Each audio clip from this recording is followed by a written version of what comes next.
Hey, Period Party listeners. Thank you for being here with me for another episode. And just a reminder, the podcast is now on YouTube. Just search for my name on the website or app and you'll find all the video episodes. I am talking to Sandra Sharpe, a certified functional medicine health coach who focuses on the gut and hormone connection and helps women restore hormone balance through a root cause approach.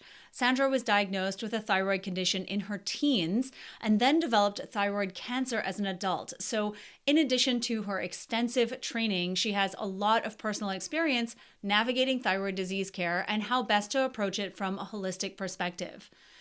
In addition to all of that, we go deep on how the thyroid can cause pretty much every period-related problem and impact fertility in numerous ways. Sandra shares so much useful information in this episode.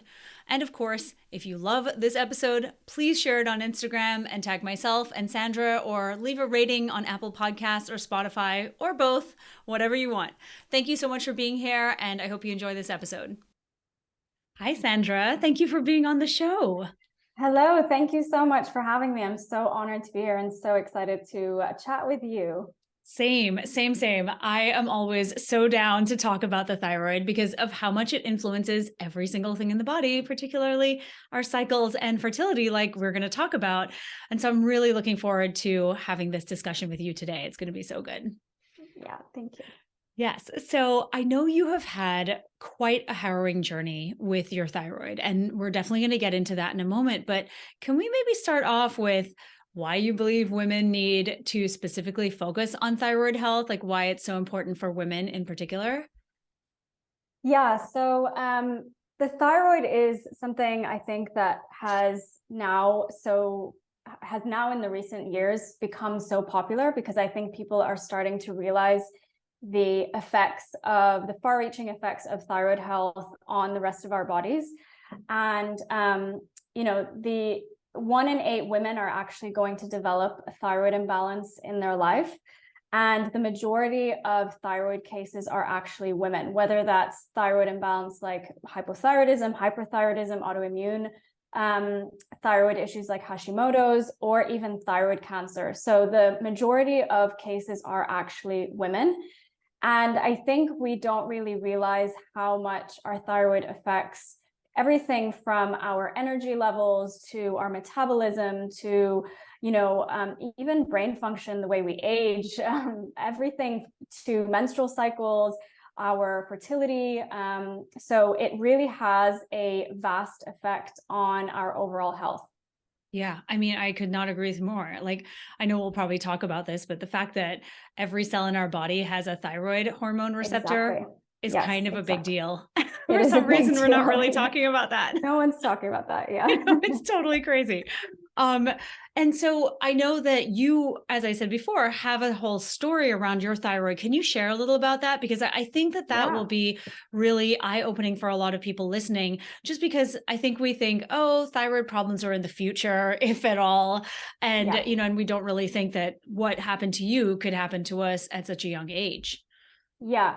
So at the age of 16, I was diagnosed with quite severe hypothyroidism. I remember that at the time, my doctor was telling my parents that if I wasn't actually at that age, if I had been any older, I would have had much worse reactions to such low thyroid levels. Like my body was pretty much shutting down.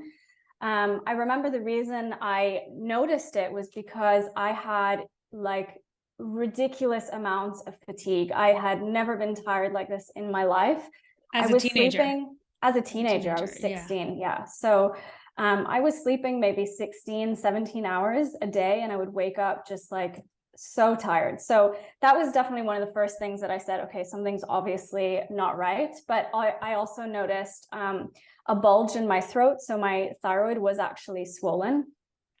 Now I do have history of thyroid imbalance in my family, and obviously genetics plays a role, but there's a lot of other things that obviously affect our thyroid, which we're going to go into.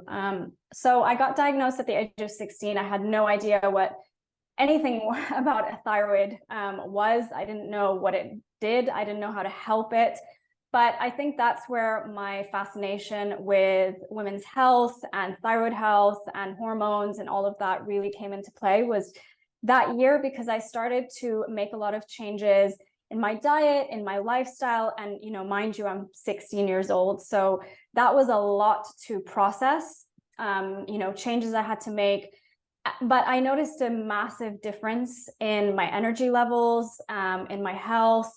And through the years, there was a lot of ups and downs. In my 20s, I had a lot of gut issues that obviously played a role in my thyroid health, with the way that I had to take medication, different dosages. So I started making sense of how much my thyroid impacted in my overall health. But I also started to see how things in my life and in the rest of my body were impacting my thyroid. Now, obviously, granted, I was on medication, and I've been on medication since the age of 16 because I had no other option. There was, at the time, no one was talking about preventative measures for thyroid health. No one was talking about supporting your thyroid naturally. It was literally, you've got to get on medication. You've got no other choice, and you're going to be on it for the rest of your life. So it was kind of a hard pill to swallow, no pun intended, but, I had to just deal with it, really. So a lot of these changes started happening. I started making sense of a lot of these things in my 20s. And then I felt a lot better. I healed my gut sort of towards the end of my 20s. I did a lot of changes in my life again, and my thyroid dosages improved. So, again, this was another sort of discovery between the link between gut health and my thyroid and my cycles. But I think the biggest thing that came kind of as a massive shock was when in 2020, after I was pregnant, I delivered my daughter in 2020. And through a routine examination, I had no symptoms, I had nothing going on. Routine examination, they discovered a nodule that was growing on my thyroid. Whoa. And at the time, my doctor was like, it looks suspicious, let's monitor it. And, we'll see how it goes. It did turn out to be cancer, which I think was the biggest shock. Not only because obviously, you'd never think in a million years that you could be diagnosed with cancer. But it was stage 1 cancer. So we did catch it very early, thankfully. And it was also in the middle of a pandemic. I was also 6 months postpartum. So there was a lot to process at the time. And so that kind of was a massive wake-up call to not just how food and lifestyle affect my thyroid, but also how inflammation, stress, your environment. I really dove deep into research around that time after I got diagnosed into, why would someone my age get diagnosed with thyroid cancer? Especially because I'm a health coach. I've advocated healthy living for years. And so the irony of it all was like, how could this happen to me? So I did a ton of research, and I think that's where my fascination with like how many things actually affect our thyroid health that no one is talking about. Stress, which is a huge, huge factor, trauma, inflammation in the body, gut health, infections, and, environment, the environment that we live in, the toxins that we're constantly exposed to. So I think that's where my fascination grew. And it's really been a journey with my thyroid, and just learning continuously how much impacts it and how much it impacts in my overall health. Yes. Okay. So there's a lot there. I say the first thing is I am so in awe of you that at 16, you had the wherewithal to really go deep and start to change your diet? Because I definitely was not doing anything like that at 16. I had no clue at all. So I'm very impressed. Congratulations. I think that Thank that's a you. really big It deal. was And not easy. I know, right? I know. Is it being a Yeah. teenager is basically the hardest thing ever. So on top of that, you're like, I can't eat that. Yeah. It's like the worst. And so I think that that is really admirable. And I think also too, it maybe gives hope to someone who's listening, maybe who has a teenage daughter who's struggling with something, whether it's thyroid problems or period problems or whatever, that it is possible for us to even make slight changes. And even those small Definitely. changes at such a young age have such a profound impact. And then to speak to what you were saying about this diagnosis, I'm just so curious, like how often these kinds of things are missed, because you said it was a routine thyroid scan, but was it because you have had thyroid problems for many years and that's why you got that scan postpartum? Hmm. Yeah. Yeah, so I think ultrasounds are not actually something that's routine for women. Right. I didn't think Quite, so. yeah, quite often, especially on the thyroid. So it was just because I had a thyroid imbalance for so many years. But what we don't realize is I think I read a statistic that was like 80% of women actually have thyroid nodules that go undetected, or maybe they are detected. Obviously, a small percent of that it becomes malignant or cancerous. But still, 80% is huge. Like these nodules do need to be monitored. Obviously, things affect their growth, their inflammation, how they develop, how they, multiply, whatever it is. So, yeah, I Yeah. mean, it's something that is not commonly done in the medical world. Yeah, I mean that's a huge thing to consider too. And 80% of women with nodules seems really high. I didn't realize that was the number. Yeah, I think And that was a statistic I read. Yeah. yeah, which, is ridiculous. And again, I feel like there should be more preventative measures, but whatever, that's again Yeah. a whole other story. Yeah. But that does bring me to this current medical model where, women are prescribed thyroid medication based on TSH and sometimes T4 testing, as you know, and Hmm. then they're being prescribed thyroid medication, during or after being on oral contraceptives in many cases. And what I also see a lot of is women in perimenopause, when sex hormones are changing dramatically, are being prescribed thyroid medication. And of course, this overlooks all the possible reasons the thyroid is acting up in the first place, because as you sort of say, it's kind of just a messenger, isn't it? Yeah. So, can you talk about why a thyroid imbalance isn't considered the root cause or the source of the problem from your perspective? Yeah, so and this is something that I see so commonly, even with my own clients, and obviously personally, is that I was constantly told that my thyroid was the problem. My thyroid is failing, your body is failing, it's the problem, it's your genes, it's your parents, it's whatever it is. But I was never satisfied with that answer. It actually really made me angry because I was like, I'm pretty sure that my body at 16 isn't meant to feel like this.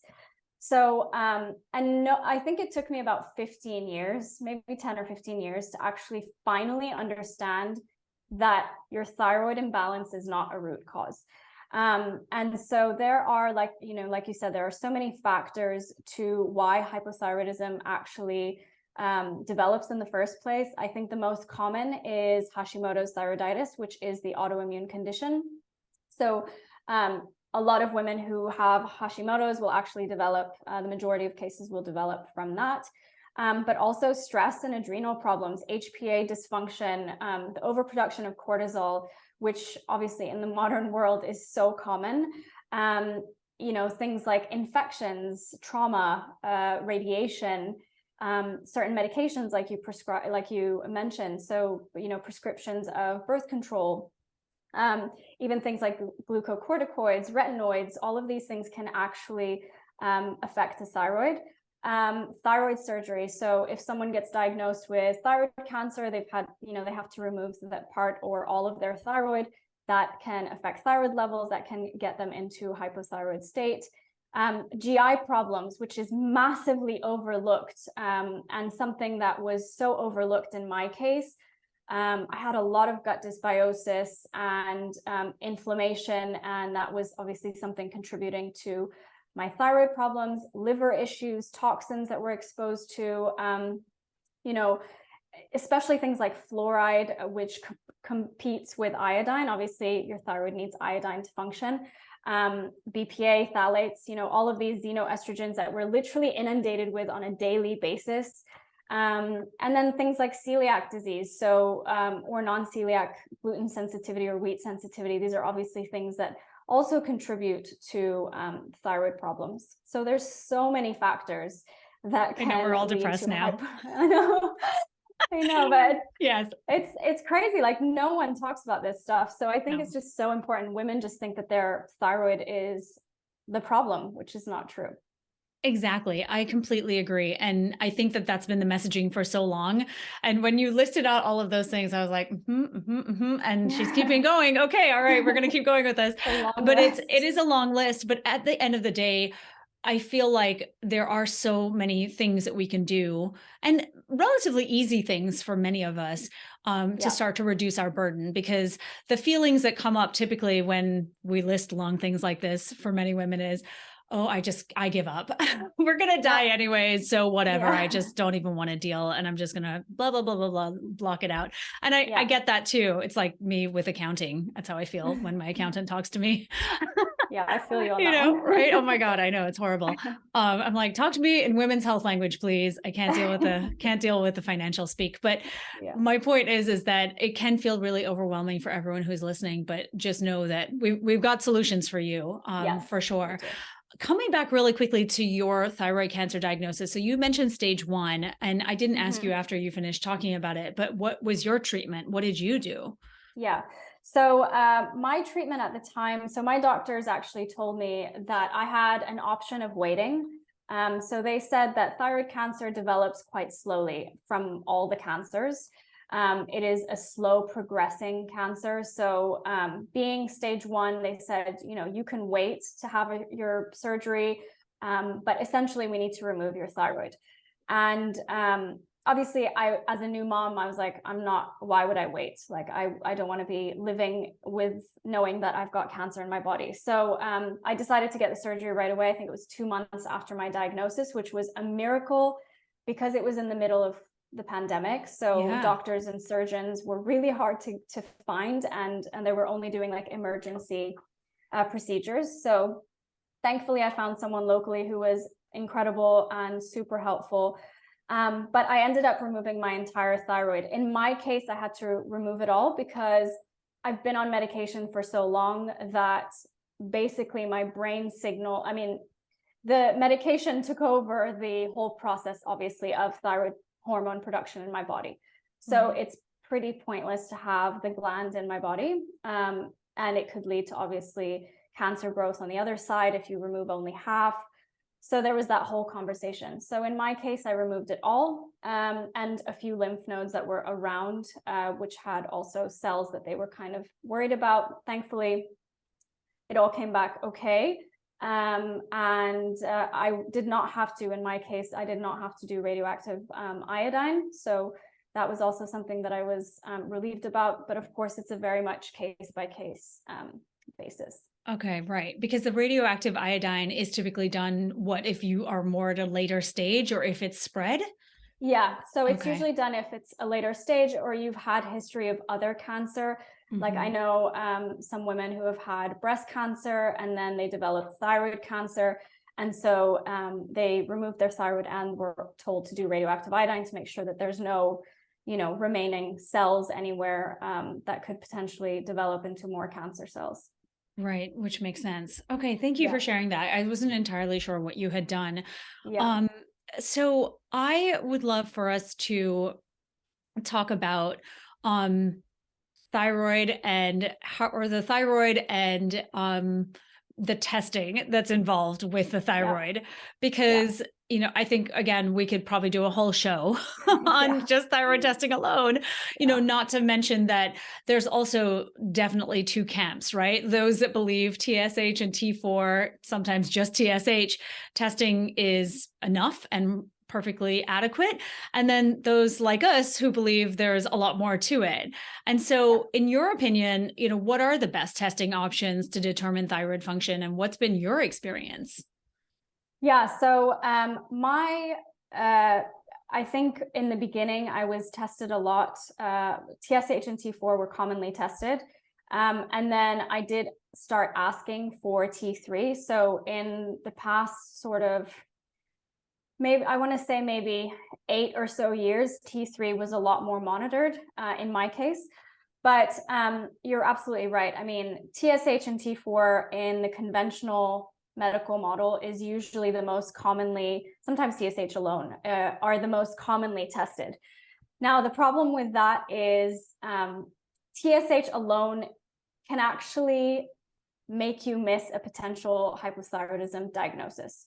And I think a lot of people are being misdiagnosed or undiagnosed with thyroid imbalance because they're not being tested properly. So the reason why TSH testing alone is not accurate is because TSH, which is your thyroid stimulating hormone, is actually produced in your brain. It's not even produced by your thyroid. So while, yes, it's obviously important because the signaling starts from the brain, it's obviously important to understand that there is that signaling to your thyroid. It doesn't give you a complete picture of what's happening then in your thyroid gland.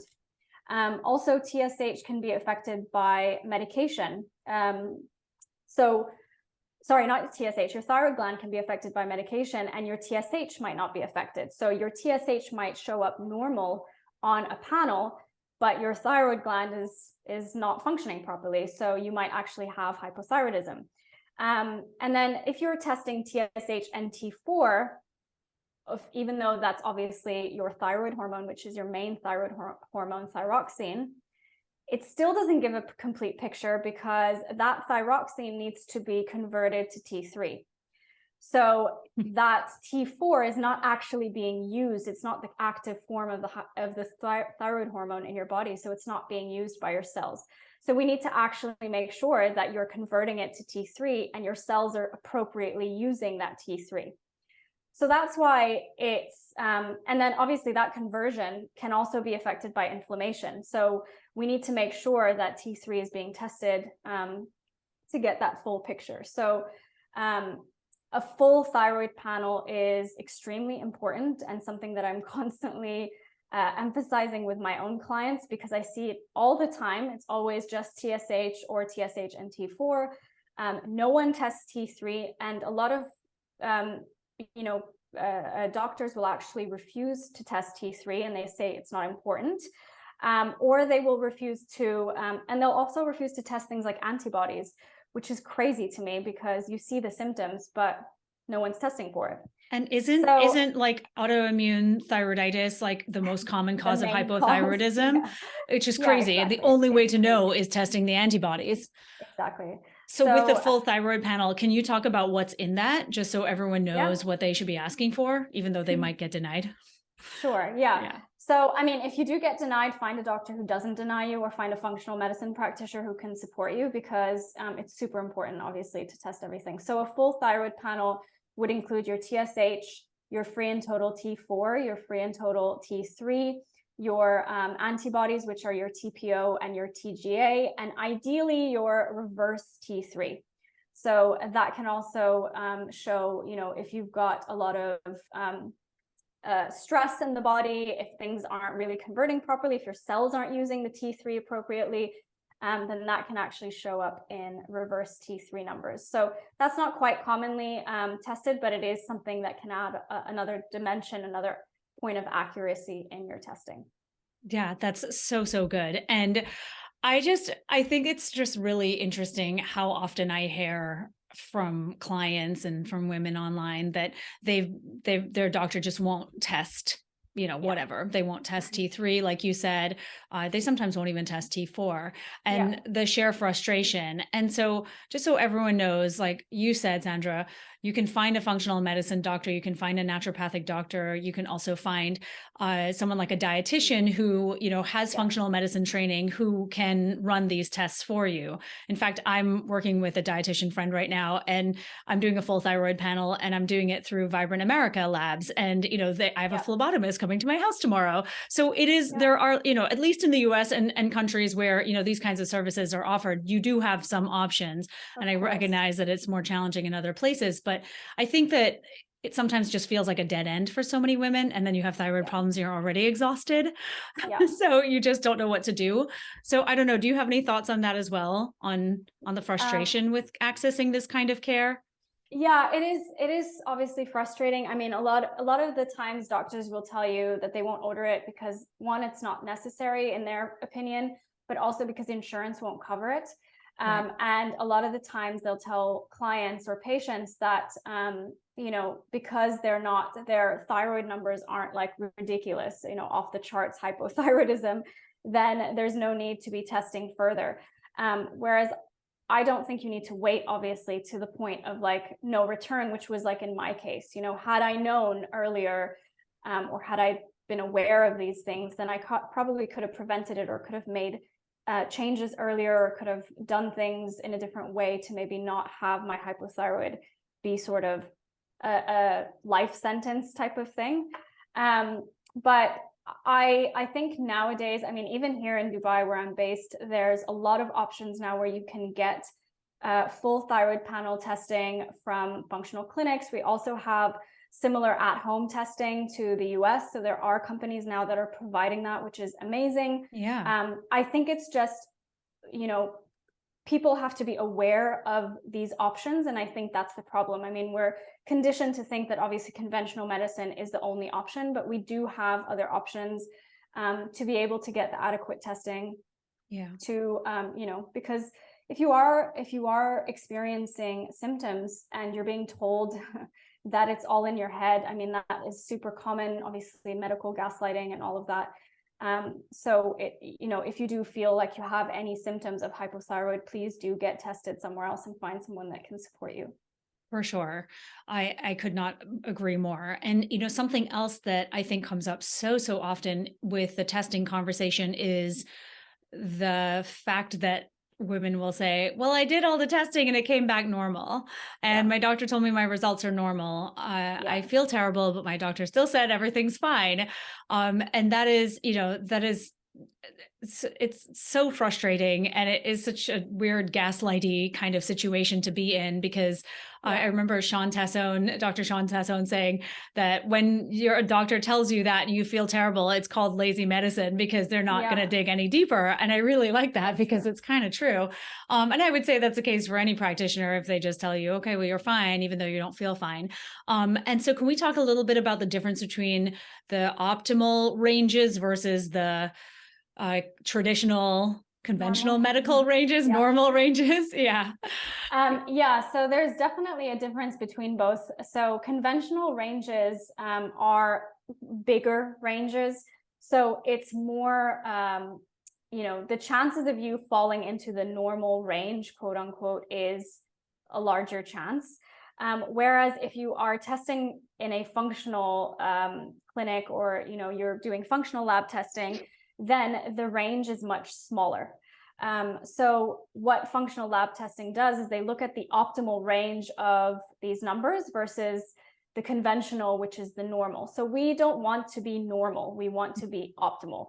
And I think that's where a lot of things like subclinical hypothyroidism are, missed, because we're being told that things are normal when clients and patients are seeing all the symptoms of hypothyroidism. So in conventional testing, for example, the range is usually between 0.45 to 5.0 for TSH. And the functional range is from 0.5 to 2.0. So there's quite a drastic difference at the end of the range of what is considered normal versus optimal. And I think a lot of conventional doctors will continue to tell you you're normal, you're normal, you're normal, until you've already passed that 2.5 mark or 2.0 mark, and you are officially hypothyroid. So now they can give you medication. Whereas if they tell you, no, you're actually on the verge of hypothyroidism or subclinical hypothyroidism, we can prevent that now from escalating or having to prescribe medication for you, then we would be helping a lot more people in that case, and something obviously that I wish I had known years ago. So yeah, super important to understand that. Yeah, I completely agree. I mean, I think what people don't realize is that those normal ranges are based on sick people because sick people are getting the testing Exactly. done. And Yeah. whereas the functional ranges are based on well people, healthy people that aren't sick. And so that's, I mean, that is something that is so profound and no one really realizes that. So I'm glad that we talked about that because I Yeah. do think that that is a massive problem. And again, if you are seeking health care outside of the traditional paradigm, you will be informed of that generally to Yeah. know that this is not right. This is not quite the accepted Yeah. range. It's a lot Yeah, narrower. exactly. It's a Yeah, lot narrower. Yeah, yeah. exactly. And so what I know this is obviously the period party, so we have to talk about how the thyroid impacts the menstrual cycle and fertility. Yeah. And I feel like this one's a doozy. And it really Yeah. comes back to what we were talking about earlier with regard to the instances when thyroid medication is prescribed, right? Because we can Mhm. attribute all manner of menstrual cycle and fertility problems to thyroid dysfunction, from heavy periods to missing periods to trouble getting pregnant and staying pregnant. And oftentimes in my work, though, the thyroid is an overlooked player, or if it is recognized as being the problem, then the patient is just put on medication instead of just looking a little bit deeper. What are your Yeah. thoughts? Yeah, definitely. I mean, even personally, it was something that definitely played a role in the way my cycles were showing up. I had debilitating periods growing up. Like, I was in fetal position for about 3 days.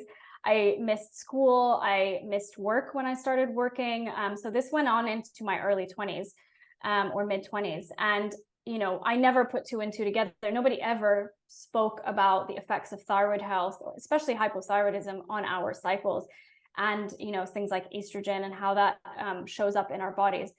So yeah, I mean, personally, I had terrible cramps. I had terrible periods growing up, really heavy periods, breakouts, all sorts of things. I had fibrocystic breasts. So like all of these things are obviously symptoms of excess estrogen in the body. And I had no idea that this was also a contributing factor, was my thyroid issue. So yeah, I mean, 100%. Your thyroid has so many links to our reproductive system, and like you mentioned, it not only affects our menstrual cycles, but it also affects fertility. And one of the things that I also personally experienced was an early miscarriage in this past summer, and it was because for a few months, just out of nowhere, we didn't really know what was going on. My TSH shot up. So it went from about 1.8 or 1.7 to about 5.5. So it was a little bit, obviously elevated. And what I didn't know was that I also had a gut infection. So that was affecting my thyroid levels. So I had a little bit of inflammation in my gut going on, and that affected my thyroid levels, and that affected my fertility. So I remember when I went to my gynecologist, the first thing she said was like, don't even consider trying until you get that TSH down, because you are going to continue experiencing, these things. So, needless to say, it's extremely important for our menstrual cycles. It has a huge impact on our prolactin levels, which then affects our GnRH, which affects our LH, so luteinizing hormone, which is basically what triggers ovulation. So, I think one of the biggest things as well that I see with my own clients is high prolactin.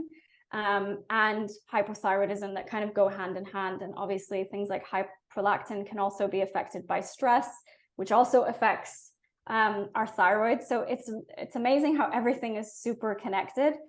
But it can also affect, your FSH. So your LH and your FSH are both super important, obviously, for our fertility and our ovulation.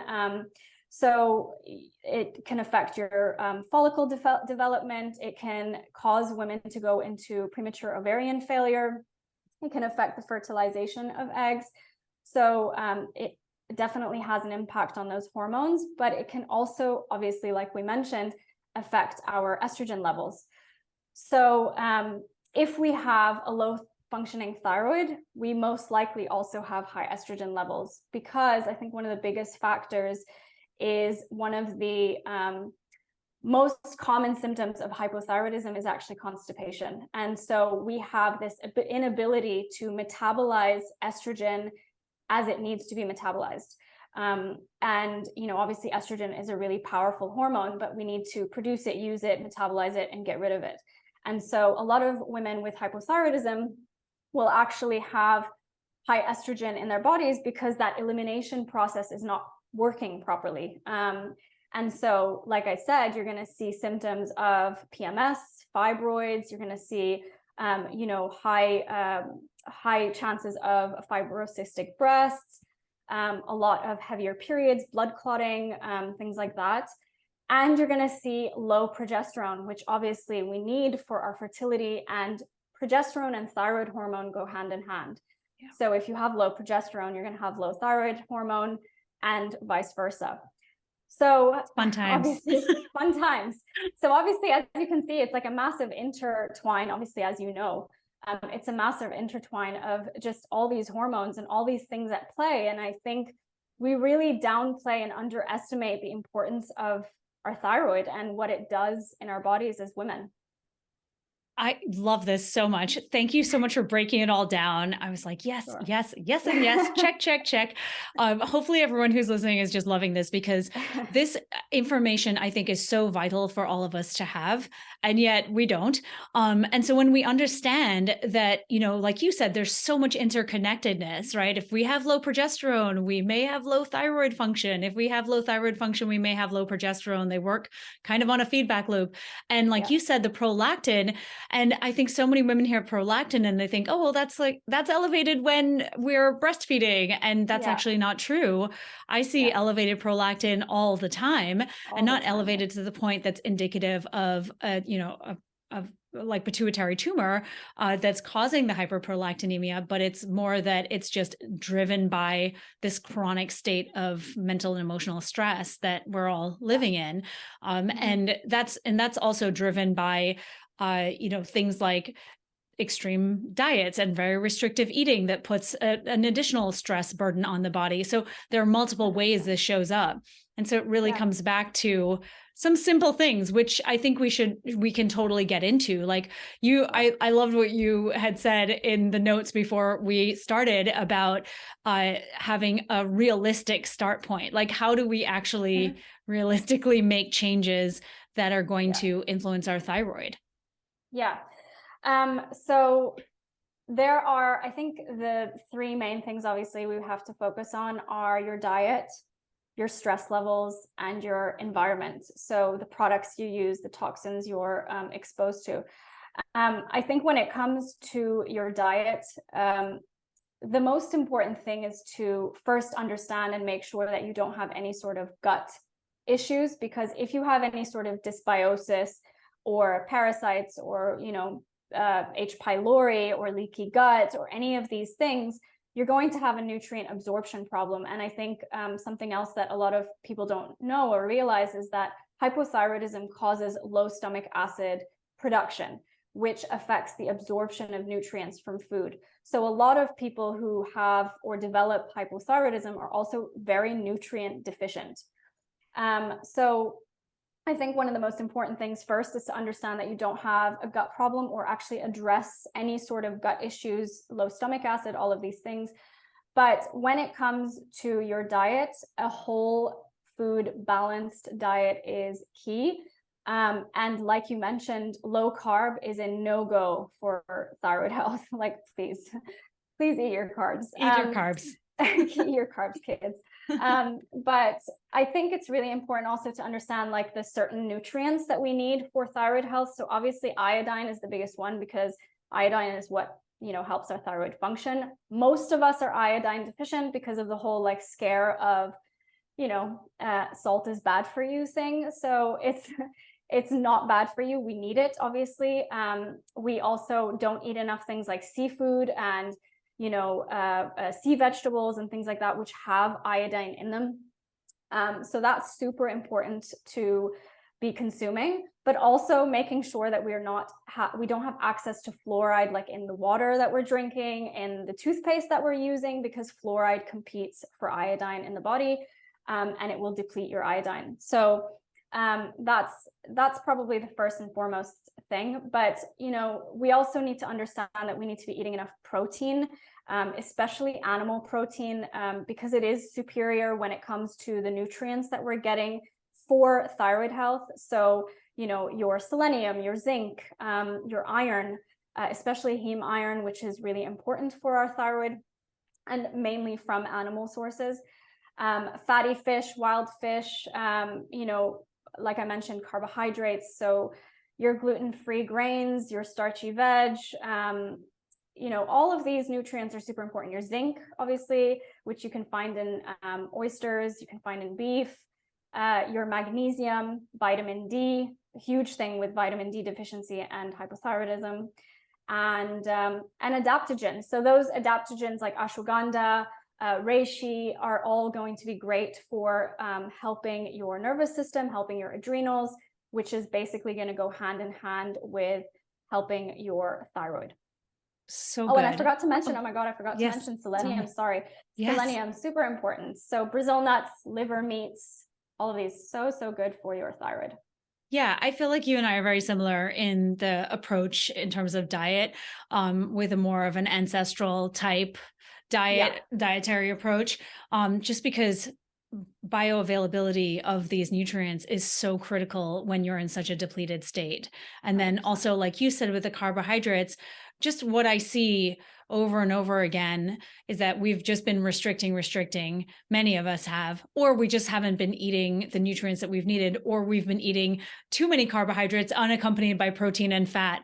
And then, that causes all the blood sugar problems and, the nutrient deficiencies because of the blood sugar problems. And so, it's like a combination of different things that cause the same problem, essentially. So it's not as complicated as I think we've been led to believe to address this problem. Yeah, definitely. I think you mentioned something. I think that the lack of protein and the low carb diets have really, messed up our thyroid health, to be honest. So that's something, and what people don't realize is that low carb diets are a stressor on the body. So again, stress affecting your thyroid health. So yeah, like I said, it's super important to eat your carbs. But the other things that are really important, obviously, are your stress. So one thing that I really emphasize in my programs that I do with my clients is stress management. And we do a lot of work around breath work, around, negative thought patterns, the relationship with ourselves and our bodies, because I don't think we realize how much of an impact that has on our thyroid health, but obviously on our overall health as well. So, making sure that you do manage your stress is going to be crucial for thyroid health, whether that's through breath work or meditation or journaling or going out for a walk or being surrounded by nature, whatever works for you to get your nervous system regulated. Addressing things like trauma is really important and really overlooked, especially when it comes to autoimmune conditions, when it comes to thyroid health. And so, if you need to seek out professional help for that, I highly recommend that you do, because, it's not just a food alone approach. We've got to look at everything from a holistic view, and stress management and our lifestyle are really, really important. So those are some of the things that I start with. I think breath work is one of the easiest and free things that we can do anytime during the day, where we can just learn to get back into that parasympathetic state. Obviously, we are chronically stressed, always triggered, especially in this day and age. So it's really important to learn to get back into that regulated nervous system regulation.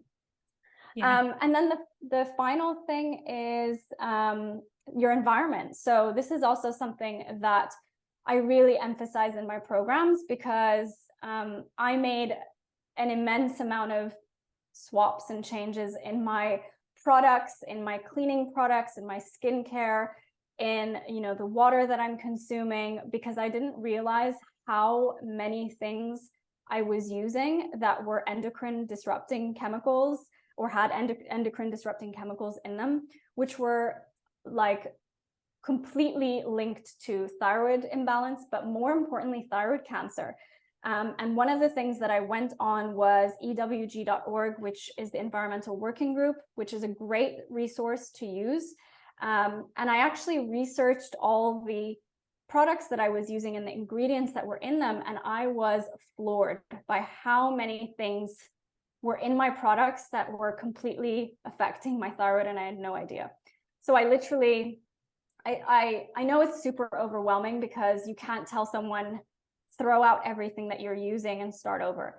So what I always like to tell my clients is that it's something that is really gradual. It's going to take time. It took me 2.5 years to like fully convert 95% of the things that I'm using. But I think the most important things to start with are your water. So making sure that you get a water filter is really important. Making sure that you're avoiding plastic as much as possible, because plastic has BPA in it, which is a xenoestrogen, and it's also definitely also affects your thyroid. So, avoiding water in plastic bottles, plastic Tupperware, plastic, single-use plastic straws, anything that is plastic, try to avoid as much as possible. And then also when it comes to products that you're using, I always start with the biggest surface area. So I always tell my clients, start with products that you use either on a daily basis that is on your skin all day. So things like body lotion, creams that you use on your face, makeup, anything like that. So make those switches first to clean products, brands that don't have sulfates or parabens or phthalates or fragrance, which is also massively endocrine disrupting. So I would start there. I think those are probably the most important. And one more is your toothpaste. So fluoride free. And that's going to be super important for your thyroid health. And there are brands now that have fluoride free toothpastes, and also have I forget what the actual hydroxyapatite, that's what it is. Oh yeah. Fave. It has, so it actually helps the enamel of your teeth and acts as an active agent, just like fluoride does. So those would be like the top things that I would start with, let's say. Well, that was quite an arsenal. And I've got more, but I feel like I'm going to overwhelm everyone. I know, right? Everyone needs to come to you to get more of that. Tell everyone where they can find you. This was so good. And I think there's just so much more that you can share, no doubt. Thank you so much. Yeah. So the best place to find me is at Sandra Sharpe with an E, wellness. So Instagram is the easiest way to reach me. And yeah, if you've got any questions about what I do or how I help women, or what my programs are about, my DMs are always open. Oh, thank you so much, Sandra. This was great. I feel like you definitely delivered the goods, and you gave so much good info. Yes, thank you. I hope I didn't overwhelm too many people. No, not at all. But thank you again. This was fantastic. And everyone go find Sandra on Instagram and go to her website. She's got tons of great resources and group programs as well as one-on-one coaching too, right? Yeah. Okay. Amazing. Thank you. Thank you so much, Nicole. Thank you. All right. Bye. Bye. That's a wrap. Be sure to click that subscribe button to join me for more Girl Talk Gone Menstrual in upcoming episodes. But in the meantime, check out my latest Period Party episode. And if you're looking for a deeper dive into your hormones, go ahead and take my period quiz at nicolejardim.com/quiz.